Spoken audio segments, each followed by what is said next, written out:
ပြန်မဆဲသနာကျင်နာညှတာတော်မူသောအနန္တကိဏတော်ရှင်ဖြစ်တော်မူသောအလရှင်မြတ်၏နာမတော်ဖြင့်စပြုပါ၏အာမင်ဤသည်လွန်စွာနိုင်နှင့်လွှမ်းမိုးတော်မူသောအလွန်တရာအသိဉာဏ်နှင့်ပြည့်စုံတော်မူသောအလရှင်မြတ်ထံတော်မှချပေးသနာတော်မူသောကျမ်းဂန်ပင်ဖြစ်ပေသည်ကိုရှင်မြတ်သည်ပြည့်မှုဒုစရိုက်များကိုခွင့်လွှတ်ချမ်းသာပေးသနာတော်မူသောအရှင်ဝင်ချတောင်းပန်ခြင်းကိုသဘောတူလက်ခံတော်မူသောအရှင်ပြင်းထန်စွာပြစ်ဒဏ်စီရင်တော်မူသောအရှင်စွမ်းရည်တတ္တိနှင့်ပြည့်စုံတော်မူသောရေရောစွာပေးကမ်းစွန့်ကြဲတော်မူသောအရှင်ဖြစ်တော်မူ၏ထိုအရှင်မြတ်မှတပါစီကပ်ကိုးကွယ်ရာအရှင်ဟု၍အလင်းမရှိပေနောက်ဆုံးပြန်လည်ရာစကားသည်ထိုအရှင်မြတ်ထံတော်၌ပင်ဖြစ်ပေသည်အလရှင်မြတ်အာရတ်တော်အမိန့်တော်များနှင့်ဆက်လင်း၍ကာဖေသွေဖီညင်းပယ်သောသူတို့သည်သာလျှင်အငင်းခုန်ပြုလေရှိကြကုန်၏တို့ဖြစ်ပေရာအိုနဗီတမန်တော်တိုင်းပြည်နိုင်ငံများတွင်၎င်းတို့၏လှည့်ပတ်သွားလာလှုပ်ရှားမှုသည်အသင့်အားဖျားကြောင်းခြင်းမရှိစေရဤသူတို့အလင်နဗီတမန်တော်နူး၏အမျိုးသားတို့သည်၎င်းထိုနူး၏အမျိုးသားတို့နောက်တွင်ပေါက်ဖွားခဲ့သောအုပ်စုများသည်၎င်းရဆိုတမန်တော်များအားမဟုတ်မမှန်ဟု၍ဆွဆွဲညှင်းပယ်ခဲ့ကြပေသည်ထို့ပြင်အုပ်စုတိုင်းသည်မိမိတို့ထံပွင့်ရောက်ခဲ့သောရဆိုတမန်တော်အားဖန်ဆီးရန်ကြံရွယ်ခဲ့ကြသည့်ပြင်၎င်းတို့သည်အမှားကိုလက်ကင်ထား၍ယင်းအမှားဖြင့်အမှန်ကိုတိမ်မစေအံ့သောငါရဆိုတမန်တော်များနှင့်အငင်းခုန်ပြုခဲ့ကြလေသည်တို့ဖြစ်ပေရာငါရှင်မြတ်သည်၎င်းတို့အားဖန်ဆီးကွပ်မျက်ခဲ့ပေသည်ထို့နောက်ငါအရှင်မြတ်၏အပြစ်ဒဏ်သည်မြည်သို့ရှိခဲ့ပြီးသနည်းစင်စစ်တော်ကဤနည်းအတိုင်းပင်ကာဖေသွေဖီညင်းပယ်သူတို့နှင့်ပတ်သက်၍ဧကံအမှန်၎င်းတို့သည်ငရဲသားများဖြစ်ကြသည်ဟုသောအသင်းအားမွေးမြူဖန်ဆင်းတော်မူသောအရှင်မြတ်မိန့်ကြားတော်မူခဲ့သောအမိန့်တော်သည်အတည်ဖြစ်ခဲ့ကြပြီတကားရတ်ပလင်တော်ကိုထမ်းလျက်ရှိကြကုန်သောမလာအိကာကောင်းကင်တမန်တို့သည်၎င်းယင်းရတ်ပလင်တော်၏ပတ်ဝန်းကျင်၌ရှိကြကုန်သောမလာအိကာကောင်းကင်တမန်တို့သည်၎င်းမိမိတို့ကိုဖန်ဆင်းမွေးမြူတော်မူသောအရှင်မြတ်အားချီးမွမ်းထောပနာပြုခြင်းနှင့်တကားထိုအရှင်မြတ်စင်ကြယ်တန်ရှင်းတော်မူကြောင်းမျက်ဆိုလျက်ရှိကြကုန်၏ထို့ပြင်ထိုကောင်းကင်တမန်တို့သည်ထိုအရှင်မြတ်အားသက်ဝင်ယုံကြည်ကြကုန်၏ထိုမှတပါ၎င်းတို့သည်မော်မြင်သက်ဝင်ယုံကြည်သောသူတို့အဖို့ဤသို့လွန်ငင်းချမ်းသာခွင့်ကိုပန်ကြားလျက်ရှိကြကုန်၏အိုကျွန်တော်မျိုးတို့အားဖန်ဆင်းမွေးမြူတော်မူသောအရှင်မြတ်သည်အရာခတ်သိမ်းတို့ကိုယူနာတော်အားဖြင့်၎င်းအသိပညာအားဖြင့်၎င်းဝင်းချုံလျက်ရှိတော်မူပါ၏တို့ဖြစ်ပါ၏အရှင်မြတ်သည်အကျဉ်သူတို့အားဖွင့်လှစ်ချမ်းသာပေးသနာတော်မူပါထိုသူတို့သည်ဝင်ချတောင်းပန်ခဲ့ကြကုန်၏၎င်းပြင်ထိုသူတို့သည်အရှင်မြတ်၏လမ်းကိုလည်းလိုက်ကြကုန်၏ထိုမှတပါအရှင်မြတ်သည်၎င်းတို့အားဉာဏ်နာငရဲပုံ၏ပြစ်ဒဏ်မှလည်းကင်းလွတ်စေတော်မူပါ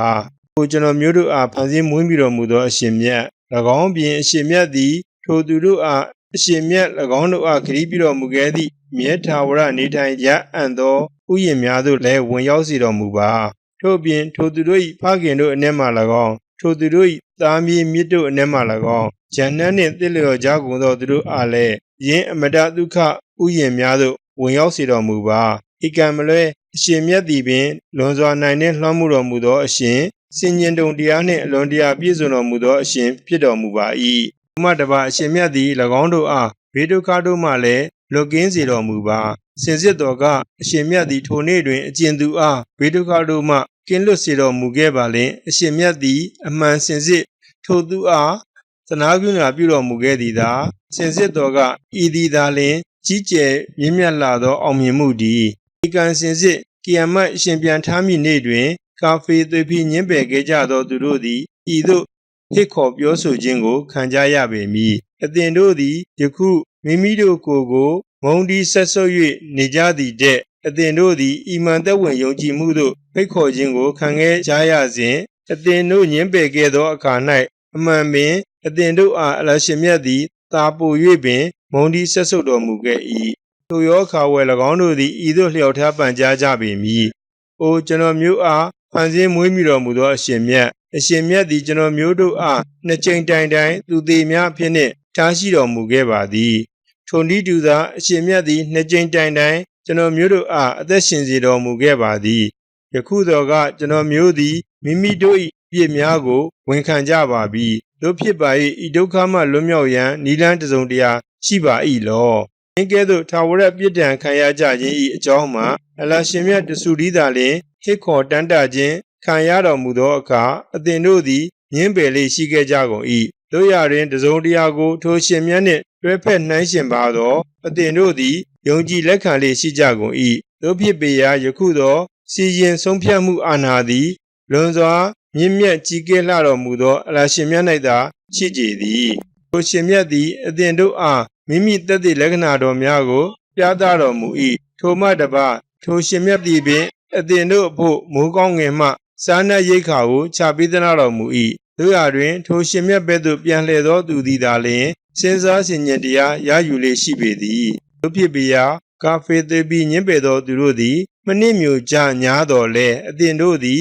စီကကိုးကွယ်မှုကိုအလရှင်မြတ်အတွက်တန်တန့်ပြုကြလျက်ထိုရှင်မြတ်အားသာလျှင်တတ်တကြလေကုန်ထိုရှင်မြတ်သည်ဂုံရီအစဉ်တားများကိုမြင့်ပေးတော်မူသောမြင့်မြတ်သောဂုံရီအစဉ်တားများနှင့်ပြည့်စုံတော်မူသောအရတ်ပလင်တော်ကိုစိုးပိုင်တော်မူသောအရှင်မြတ်ပင်ဖြစ်တော်မူ၏ထိုရှင်မြတ်သည်ဝေဟီထုတ်ပြန်ချက်တည်းဟုသောမိမိအမိန့်တော်ကိုမိမိကျွန်တို့အနက်မှမိမိအလိုရှိတော်မူသောသူ၏အပေါ်ဝဲချပေးတော်မူ၏ယင်းသို့ချပေးတော်မူခြင်းမှာထိုကျွန်သည်ဆွေဦးမိနေဝါကီယာမတ်ရှင်ပြန်ထမ်းမိနေနှင့်ဆက်လင်း၍လူတို့အားသတိပေးနှိုးဆော်အံ့သောငါဖြစ်ပေသည်ယနေ့တွင်၎င်းတို့သည်မိမိတို့၏သင်ရိုင်းများအတွင်မှထိုရှင်မြတ်၏ရှေ့တော်မောက်သို့ထွက်လာကြရပေမည်ထိုနေ့တွင်၎င်းတို့နှင့်ပတ်သက်၍မြည်သည့်တစုံတရာကိုမျှပင်အလရှင်မြတ်၌ဘုန်းကွယ်၍နေမည်မဟုတ်ပေထိုနေ့တွင်ထိုရှင်မြတ်ကစိုးမိုးအုပ်ချုပ်သည့်အာဏာသည်ယနေ့မြည်သူ၌ရှိစေသည်ဟုမိန့်ကြားတော်မူပေမည်တဖန်မိမိကိုယ်တော်တိုင်တဆူသည်ဖြစ်တော်မူသော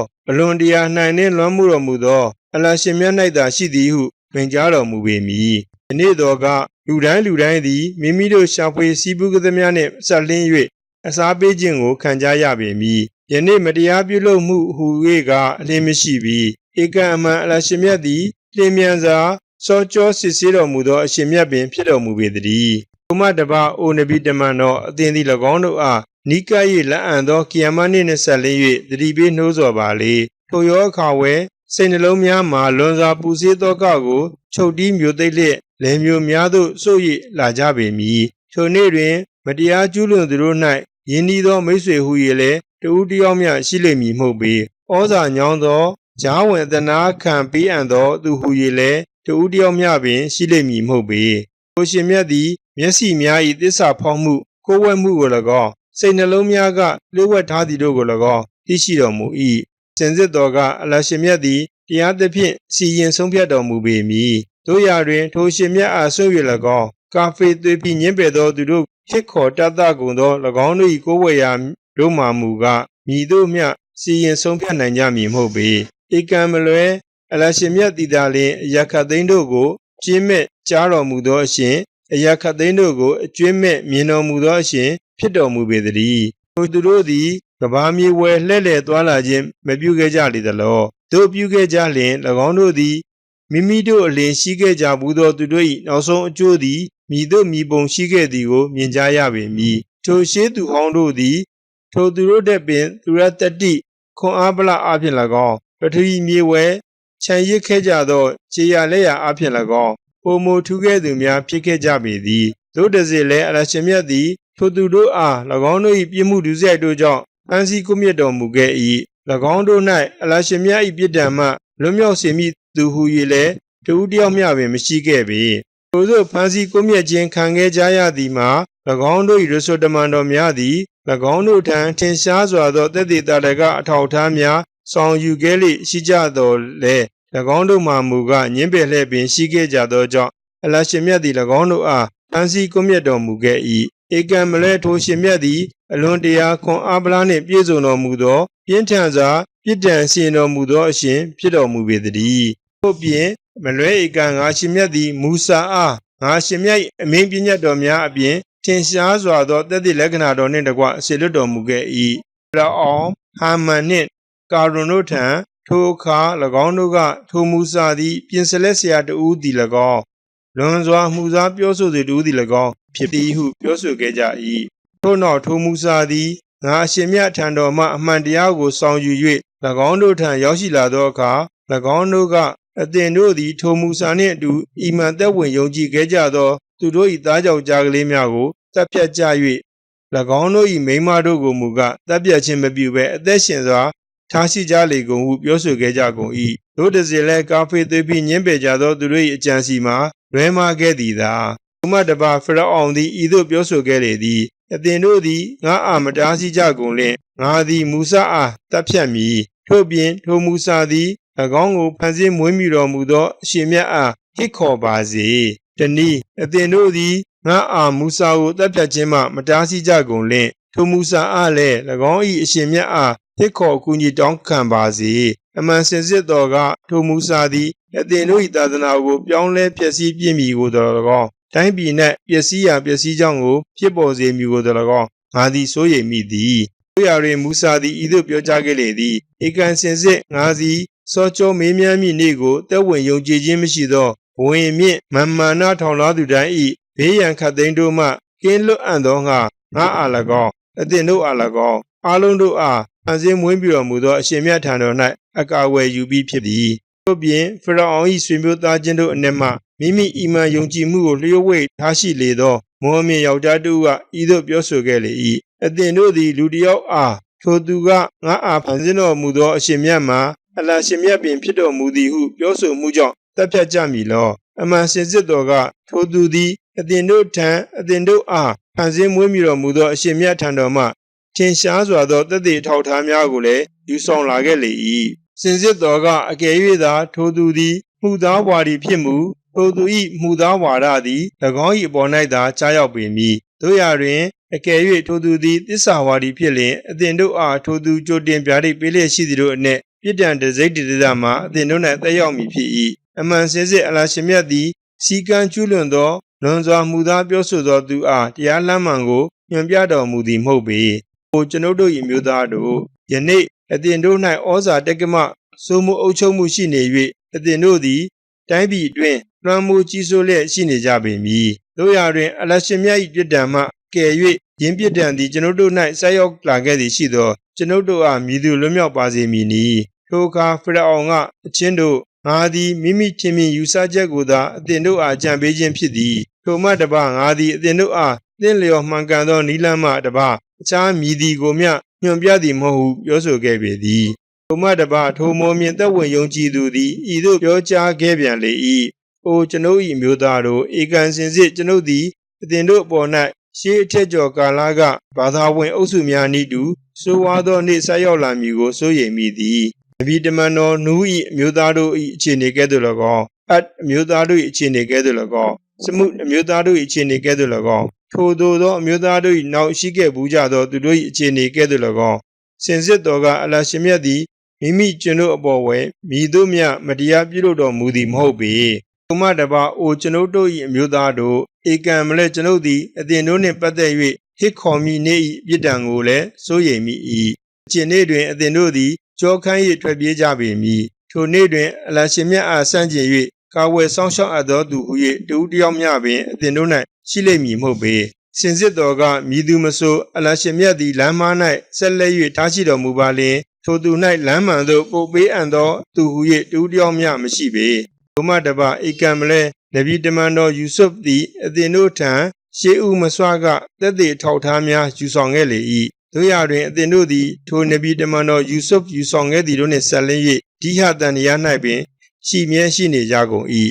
နောက်ဆုံးတွင်အသင်တို့သည်ထိုနဗီတမန်တော်ယူဆုဖ်ကွယ်လွန်ခဲ့လေသောအခါအလရှင်မြတ်သည်ထိုနဗီတမန်တော်ယူဆုဖ်၏နောက်တွင်မြည်သည့်ရဆိုတမန်တော်တစ်ပါးကိုမျှပင်အလင်းစစ်လွတ်တော်မူမည်မဟုတ်ပြောဆိုခဲ့ကြကုန်၏ဤနည်းတိုင်းပင်အလရှင်မြတ်သည်စီကံကျူးလွန်သူဒိဟတန်တရားရှိနေသူအားလမ်းမ၌ပင်ရှိနေစေတော်မူ၏အကျင့်စီကံကျူးလွန်သူဒိဟတန်တရား၌ရှိနေသူတို့သည်မိမိတို့ထံမြည်သည့်တသက်အထောက်ထားအကြောင်းပြချက်တစုံတရာမျှပင်ရောက်လာခဲ့သည်မရှိဘဲလျက်အလရှင်မြတ်သက်သေလက္ခဏာတော်များနှင့်ဆက်လင်း၍အငင်းခုန်ပြုကြကုန်၏ဤသည်အလရှင်မြတ်ထံ၌၎င်းမော်မြင်သက်ဝင်ယုံကြည်သူတို့ထံ၌၎င်းဆက်ဆုပ်မှုအပြင်လွန်စွာကြီးကျယ်လာ၏အလရှင်မြတ်သည်ဤနည်းတိုင်းပင်ဝင်မြင့်မာနထောင်လွှားသူလွန်စွာဆိုးသန်းသူ၏စိတ်နှလုံးတစ်ခုလုံးပေါ်ဝဲတစိတ်ခန့်နှိပ်တော်မူပေသည်ထို့နောက်ဖရအောင်မှဤသို့ပြောဆိုခဲ့၏အိုဟာမန်ငါသည်လမ်းများသို့ရောက်ရှိအံ့သောငါအသင်သည်ငါ၏အဖို့မြင့်ဆွင့်သောအဆောက်အဦတစ်ခုတိဆောက်လော့ငါသည်မိုးကောင်းငင်ပေါ်သို့တက်နိုင်ရန်လမ်းများသို့တက်ရောက်နိုင်အံ့သောငါသို့တက်ရောက်နိုင်ခဲ့လျင်ငါသည်မူစာ၏ကိုးဝယ်ရာအရှင်မြတ်အားမြင်ပေမည် အမှန်စင်စစ်တော်ကငါသည်မူဆာအားမှုသာဝါရီတူဟုပင်ထင်မြင်ယူဆပေသည်စင်စစ်တော်ကထိုနည်းအတိုင်းပင်ဖရအောင်၏အမြင်၌၎င်း၏မကောင်းမှုသည်လှပတင့်တယ်အောင်ပြုလုပ်ခြင်းခံခဲ့ရလေ၏ထိုမှတပါ၎င်းသည်ဖြောင်းမှန်သောလမ်းမှ၎င်းတားဆီးခြင်းခံခဲ့ရလေ၏အမှန်တော်ကဖရအောင်၏အကြံစီမှာပျက်စီးခဲ့သည်သာတည်းထို့ပြင်ထိုအမောမြင်သက်ဝင်ယုံကြည်သူသည်ဤသို့ပြောဆိုခဲ့လေ၏အိုကျွန်ုပ်၏အမျိုးသားတို့အသင်တို့သည်ကျွန်ုပ်၏နောက်သို့လိုက်ခဲ့ကြလေကုန်ကျွန်ုပ်သည်အသင်တို့အားတရားလမ်းမှသို့ပို့ဆောင်အံ့အိုကျွန်ုပ်၏အမျိုးသားတို့ဤမျက်မှောက်လောကီဘဝသည်နီးငယ်မြအကျိုးကျေးဇူးခံစားမှုသာဖြစ်ပေသည်တို့ရာတွင်အခေရတမလွန်ဘဝမှာမူကယင်းသည်သာလျှင်ဧကန်စင်စစ်အမြဲနေထိုင်ရန်ဌာနဖြစ်၏ဤသူမဆိုမကောင်းမှုဒုစရိုက်တစုံတရာကိုကျင့်မှုခဲ့လျင်ယင်းမကောင်းမှုနှင့်ညီမျှသည့်ပြစ်ဒဏ်ကိုသာအစားပေးခြင်းခံရပေမည်တို့ရာတွင်မည်သူမဆိုယောက်ျားဖြစ်စေမိန်းမဖြစ်စေကောင်းမြတ်သောအကျင့်သီလကိုကျင့်မှုစောင့်တည်ခဲ့မူ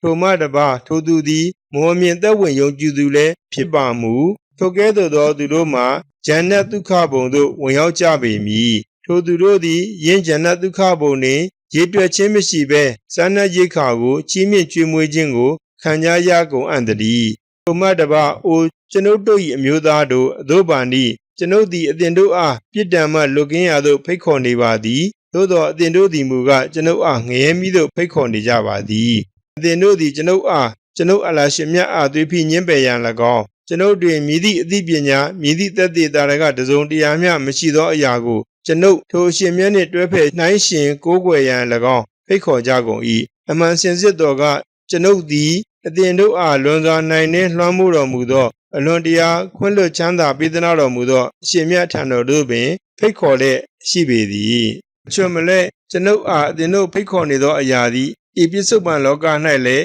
ဟစ်ခေါ်တတ်ရန်မထိုက်ပေအခရတမလွန်ဘွား၌လည်းဟစ်ခေါ်တတ်ရန်မထိုက်ပေထို့ပြင်ကျွန်ုပ်တို့သည်အလရှင်မြတ်ထံတော်သို့ပြန်ကြားရပေမည်ကိုမတပါစီကံကျွလွန်သူတို့သည်ငရဲပုံသားများပင်ဖြစ်ကြကုန်၏စင်စစ်တော်ကမကြာမြင့်မီအသင်တို့သည်ကျွန်ုပ်တို့အသင်တို့အားပြောဆိုသောစကားများကိုပြန်လည်သတိရရှိကြပေမည်ထို့ပြင်ကျွန်ုပ်မူကမိမိအရေးကိစ္စကိုအလရှင်မြတ်ထံတော်သို့လွှဲအပ်လိုက်ပြီးဧကံအမှန်အလရှင်မြတ်သည်မိမိကျွန်တို့အားကောင်းမွန်သာကြည်ရှုစောင့်ရှောက်တော်မူသောအရှင်မြတ်ပင်ဖြစ်တော်မူ၏ထို့နောက်အလရှင်မြတ်သည်ထိုမောအမြင်သက်ဝင်ယုံကြည်သောသူတို့အား၎င်းတို့ကြံစီခဲ့ကြကုန်သောအကြံစီ၏ဘေးအန္တရာယ်တို့မှဖယ်ရှားပေးတော်မူခဲ့၏တို့ရတွင်ဖရအောင်၏ချွေရန်သင်းမင်းတို့မူကဆက်ဆုပ်သောပြစ်ဒဏ်သည်ဝိုင်းဝန်းခဲ့ပေသည်ထိုသူတို့မှနည်းနည်းရန်၌၎င်းညနေချမ်း၌၎င်းငရဲမီ၏ရှေ့ဝဲထုတ်ဆောင်ပြသခြင်းကိုခံကြရကုန်၏ထိုမှတပါကီယမအချိန်ဆက်ရောက်လာသောနေ့၌မူကား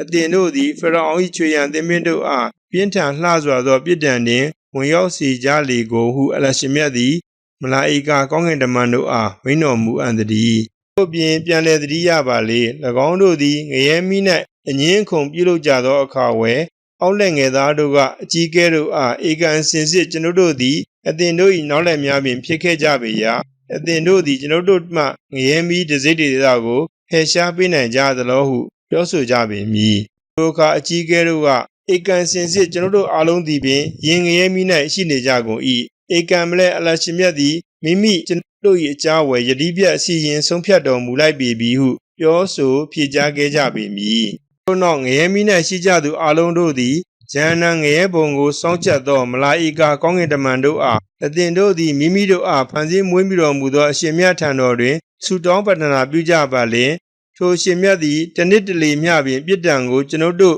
လော့ပေါ့စေတော်မူမည်ဟုပြောဆိုအသနာခံကြပေမည်ထိုရောအခါဝဲထိုစောင့်ကြပ်သူတို့ကအသင်တို့၏ရဆိုတမန်တော်များသည်အသင်တို့ထံထင်ရှားသောတသက်လက္ခဏာတော်များကိုယူဆောင်လာကြလေရှိကြသည်မဟုတ်လောဟုပြောဆိုမေးမြန်းလေသော၎င်းတို့ကအဘဲကြောင့်မဟုတ်ပါသနည်း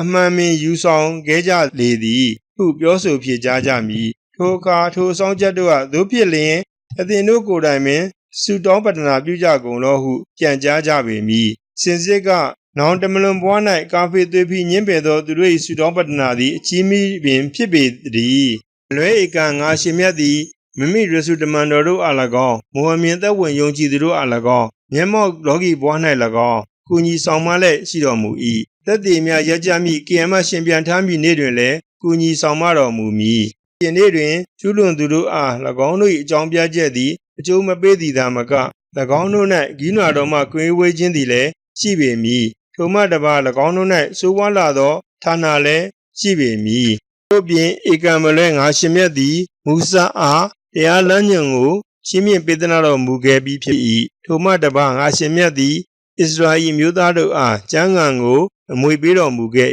၏အသိဉာဏ်ရှိသူတို့အဖို့တရားလမ်းညွန်အဖြစ်၎င်းဆုံးမဩဝါဒအဖြစ်၎င်းတို့ဖြစ်ရကအိုနဗီတမန်တော်အသင်သည်သိခံပါလေမလွဲဧကံအလရှင်မြတ်၏ဂရုပြုချက်သည်မှန်ကန်သောဂရုပြုချက်ပင်ဖြစ်၏၎င်းပြင်အသင်သည်မိမိ၏ချွတ်တဲ့မှုနှင့်ဆက်လင်း၍လွန်ငင်းချသာခွင့်ကိုပန်ကြားပါလေထိုမှတပါအသင်သည်မိမိအားဖန်ဆင်းမွေးမြူတော်မူသောအရှင်မြတ်ကိုရှင်းမွန်းထောပနာပြုခြင်းနှင့်တကွထိုအရှင်မြတ်စင်ကြယ်တန်ရှင်းတော်မူကြောင်းကိုညနေချမ်း၌၎င်းနံနက်ယံ၌၎င်းမျက်ဆိုပါလေဧကံစင်စစ်မိမိတို့ထံမြည်သည့်တက်သည့်အထောက်ထားတစ်စုံတရာမျှတက်ရောက်လာခဲ့သည်မရှိဘဲလျက်ပင်အလရှင်မြတ်၏အာရတော်များ၌အငင်းပွားလျက်ရှိကြကုန်သောသူတို့၏စိတ်နှလုံးများတွင်မာမနာကြီးခြင်းမှတပါအခြားတစ်စုံတရာမျှမရှိပေစင်စစ်တော်က၎င်းတို့သည်ယင်းမာမနာကြီးနိုင်သောအစဉ်တန်းသို့ရောက်ရှိနိုင်ကြမည်သူများမဟုတ်ပေတို့ဖြစ်ပေရာအိုနဗီတမန်တော်အသင်သည်အလရှင်မြတ်အကာအကွယ်ပေးမှုကိုတောင်းခံပါလေဧကံမလဲထိုရှင်မြတ်သည်အကျွင်းမဲ့ကြားတော်မူသောအရှင်အကျွင်းမဲ့မြင်တော်မူသောအရှင်ဖြစ်တော်မူပေတည်းအမှန်မင်းမိုးကောင်းငင်များကို၎င်းပထဝီမြေကို၎င်းဖန်ဆင်းခြင်းသည်လူတို့အားဖန်ဆင်းခြင်းတဲ့ပို၍ကြီးကျယ်ခက်ခဲလာပေသည်တို့ရာတွင်အများဆုံးသောသူတို့မှမူကားတည်နာလေကြသည်မဟုတ်ပေ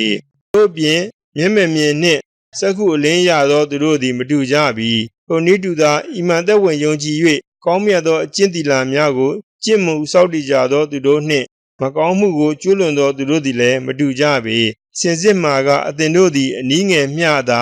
ဆင်ញင်ကြပေသည်ဧကံမလဲကိယာမတ်ရှင်ပြန်ထားမည့်အချိန်ကာလသည်မုတ်ချဆက်ရောက်လာတော့မည်သာယင်းကိယာမတ်နှင့်ဆက်လင်း၍ဒုယတန်တရာအလင်းမရှိတို့ရာတွင်မြောင်များစွာသောသူတို့ကသက်ဝင်ယုံကြည်ကြသည်မဟုတ်ပေထို့ပြင်အသင်တို့အားဖန်ဆင်းမွေးမြူတော်မူသောအရှင်မြတ်သည်ဤသို့မိန့်ကြားတော်မူခဲ့၏အသင်တို့သည်ငါရှင်မြတ်ထံတော်တွင်ဆုတောင်းပတ္ထနာပြုကြလေကုန်ငါရှင်မြတ်သည်အသင်တို့၏ဆုတောင်းပတ္ထနာပြုချက်ကိုလက်ခံတော်မူမည်ဧကံစင်စစ်ငါရှင်မြတ်အားစီကကိုးကွယ်ခြင်းမှမောင်းမာကြကုန်သောသူတို့မှမူကားမကြာမြင့်မီပင်ဂုံအသေးရေယုံညံ့စွာနှင့်ဂျန်နံငရဲပင်တို့ဝင်ရောက်ကြအံ့တည်းဒါရှင်မြတ်သည်ပင်အကျင့်ရှင်မြတ်ဖြစ်တော်မူ၏ထိုရှင်မြတ်သည်အသင်တို့အဖို့ညင့်ကိုထိုညင့်၌အနားယူအံ့သောငါပြုလုပ်တော်မူခဲ့သည့်အပြင်နေ့ကိုမြင်နိုင်စွမ်းသောအရာဖြင့်ပြုလုပ်ထားတော်မူ၏ဧကံမလဲအလရှင်မြတ်သည်လူတို့အပေါ်ဝယ်အမှန်ပင်ကျေးဇူးရှင်ဖြစ်တော်မူ၏တို့တည်းလည်းမြောင်များစွာသောသူတို့မှကျေးဇူးတော်ကိုတည်တတ်ကြသည်မဟုတ်ပေထိုရှင်မြတ်သည်ပင်အသင်တို့အားဖန်ဆင်းမွေးမြူတော်မူသောအရာခတ်သိမ်းတို့ကိုဖန်ဆင်းတော်မူသောအလရှင်မြတ်ဖြစ်တော်မူ၏ထိုရှင်မြတ်မှတပါစီကကိုးကွယ်ရာအရှင်ဟု၍အလင်းမရှိကြတို့ဖြစ်ပေရာအသင်တို့သည်အဘယ်သို့ပြန်လှည့်ခြင်းခံကြရသနည်းထိုနည်းအတိုင်းပင်အလရှင်မြတ်၏တသက်လက္ခဏာတော်များကိုညှင်းပယ်လေးရှိခဲ့ကြသောသူတို့သည်လည်းပြန်လှည့်ခြင်းခံခဲ့ကြရ၏အလရှင်မြတ်သည်ပင်အကျင့်ရှင်မြတ်ဖြစ်တော်မူ၏ထိုရှင်မြတ်သည်အသင်တို့အဖို့ပထဝီမြေကိုမိတင်းတည်ထိုင်ရာအဖြစ်၎င်းမိုးကောင်းငင်ကိုအမိုးအဖြစ်၎င်းပြုလုပ်၍ပေးတော်မူခဲ့၏ထို့ပြင်ထိုရှင်မြတ်သည်အသင်တို့၏ပုံပန်းတရံမျိုးပြုလုပ်တော်မူခဲ့ရာအသင်တို့၏ပုံပန်းတရားကိုကောင်းမွန်လှပစွာပြုလုပ်တော်မူခဲ့၏ထိုမှတပါအသင်တို့အားစင်ကြယ်ကောင်းမွန်သောအရာများကိုကျွေးမွေးတော်မူခဲ့၏ထိုရှင်မြတ်သည်ပင်အသင်တို့အားဖန်ဆင်းမွေးမြူတော်မူသောအရှင်မြတ်ဖြစ်တော်မူ၏စင်စစ်တော်ကစัจ java လာခတ်သိမ်းတို့ကိုဖန်ဆင်းမွေးမြူတော်မူသောအလရှင်မြတ်သည်မင်္ဂလာအပေါင်းတို့နှင့်ပြည့်စုံလှတော်မူ၏ထိုရှင်မြတ်သည်ပင်အမြဲထာဝရရှင်နေတော်မူသောအရှင်ဖြစ်တော်မူ၏ထိုရှင်မြတ်မှတပါစီကကိုးကွယ်ရာဟု၍အလင်းမရှိပြီတို့ဖြစ်ပေရာအသင်တို့သည်ထိုရှင်မြတ်အားသာလျှင်စီကကိုးကွယ်မှုကိုထိုရှင်မြတ်အတွက်တန်တန်ပြုကြလျက်ဟစ်ခေါ်တတ်ကြလေကုန်ချီးမွမ်းထောပနာအပေါင်းတို့သည်စัจ java လာခတ်သိမ်းတို့ကိုဖန်ဆင်းတော်မူသောအလရှင်မြတ်နှင့်သာထိုက်သင့်ပေတည်းကိုနဗီတမန်တော်အသင်သည်ဤသို့ပြောကြပါလေအချင်းတို့ဧကံမလဲငါ၏ထံသို့ငါအားဖန်ဆင်းတော်မူသောအရှင်မြတ်ထံတော်မှထင်ရှားစွာသောတသက်လက္ခဏာတော်များရောက်လာခဲ့ပြီဖြစ်ရာငါသည်အလရှင်မြတ်မှတပါအသင်တို့ဟစ်ခေါ်တတ်ကြကုန်သောသူတို့အားစီကကိုးကွယ်ခြင်းမပြုရန်တားမြစ်တော်မူခြင်းကိုခံရ၏ထိုမှတပါငါသည်စัจ java လာခတ်သိမ်းတို့ကိုဖန်ဆင်းမွေးမြူတော်မူသောအရှင်မြတ်၏အမိန့်တော်ကိုသာလျှင်တိုင်းနာရန်အမိန့်ပေးတော်မူခြင်းကိုခံရ၏ထိုရှင်မြတ်သည်အကျင့်ရှင်မြတ်ပင် ထိုရှင်မြတ်သည်အသင်တို့အားမြေကြီးဖြင့်ဖန်ဆင်းတော်မူခဲ့၏ထို့နောက်ကလာလရေကြီးဖြင့်ထို့နောက်သွေးကဲဖြင့်ထို့နောက်ထိုရှင်မြတ်သည်အသင်တို့အားကလေးသူငယ်များအဖြစ်ထွက်စေတော်မူ၏ထို့နောက်အသင်တို့သည်မိမိတို့၏လူလားမြောက်အရွယ်ရောက်သောအချိန်ကာလတိုင်အောင်ရောက်ရှိကြအံ့သောငါအသက်ရှင်စေတော်မူ၏